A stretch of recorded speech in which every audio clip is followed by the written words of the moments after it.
Assalamualaikum warahmatullahi wabarakatuh. Perkenalkan, nama saya Rosa Widi Lestari dengan NIM 0501191003 dari Program Studi Pendidikan Sekolah Dasar SD semester 5. Nah, saya di sini akan menjelaskan tentang manajemen kelas. Bisa teman-teman simak dengan baik ya materi yang akan saya jelaskan.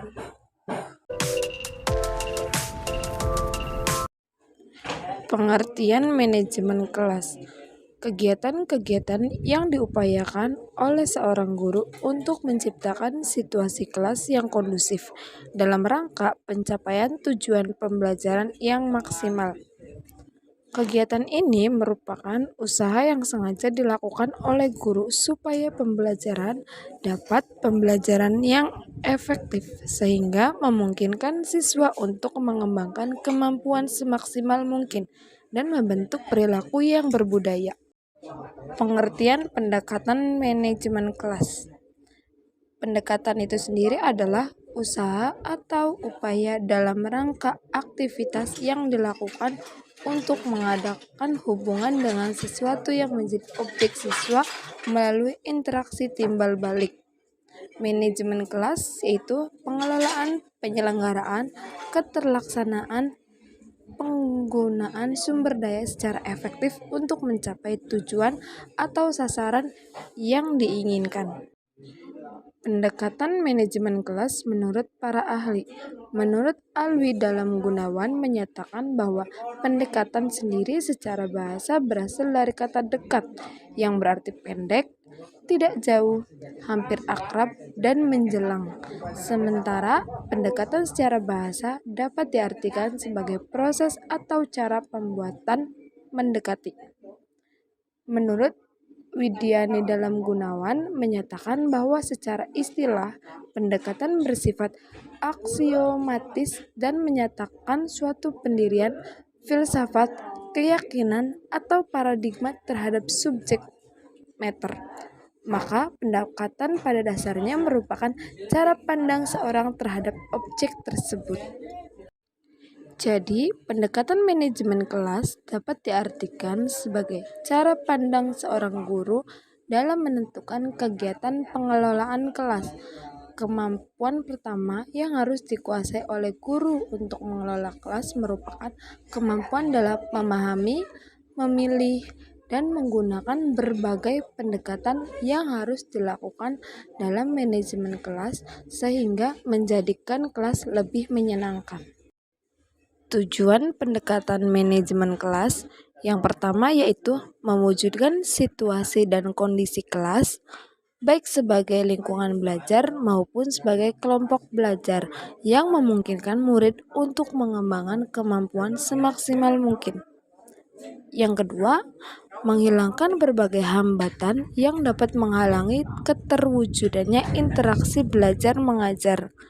Yang ketiga, menyediakan dan mengatur fasilitas serta perabot belajar yang mendukung dan memungkinkan murid belajar sesuai dengan lingkungan sosial, emosional, dan intelektual murid dalam kelas.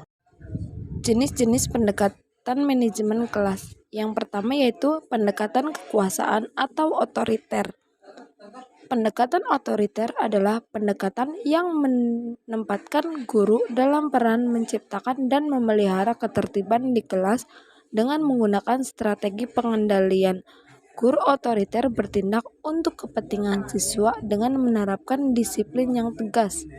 Bila timbul masalah-masalah yang merusak ketertiban atau kedisiplinan kelas, maka perlu adanya pendekatan dengan langkah-langkah. Yang pertama yaitu perintah dan larangan, kedua penekanannya dan penguasaan, yang ketiga yaitu hukuman dan pengancaman.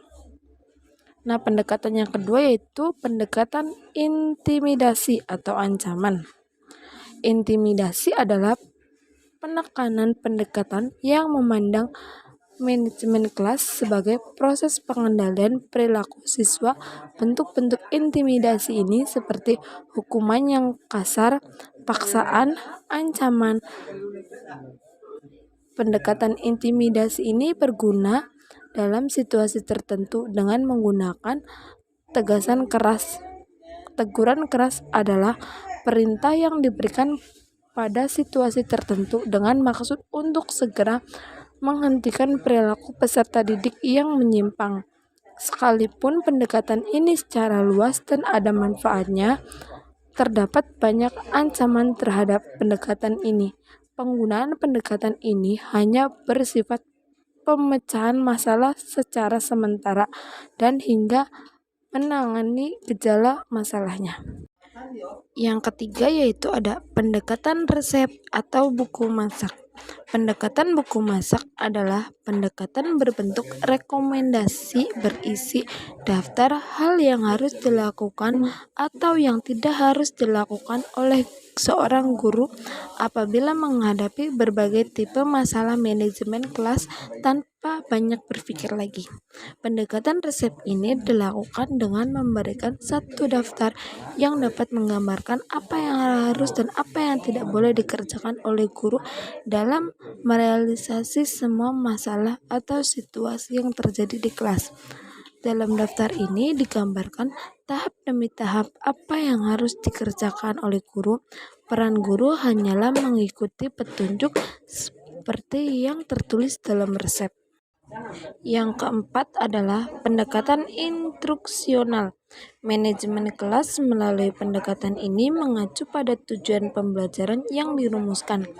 Dengan demikian, peran guru adalah merencanakan dengan teliti, cermat, dengan pelajaran yang baik, kegiatan belajar yang disesuaikan dengan kebutuhan dan kemampuan setiap siswa. Pendekatan instruksional dalam manajemen kelas memandang perilaku instruksional guru agar mempunyai potensi untuk mencapai tujuan utama manajemen kelas, yaitu mencegah timbulnya masalah. Sekian yang dapat saya sampaikan. Terima kasih atas perhatiannya. Jangan lupa like, komen, dan subscribe ya.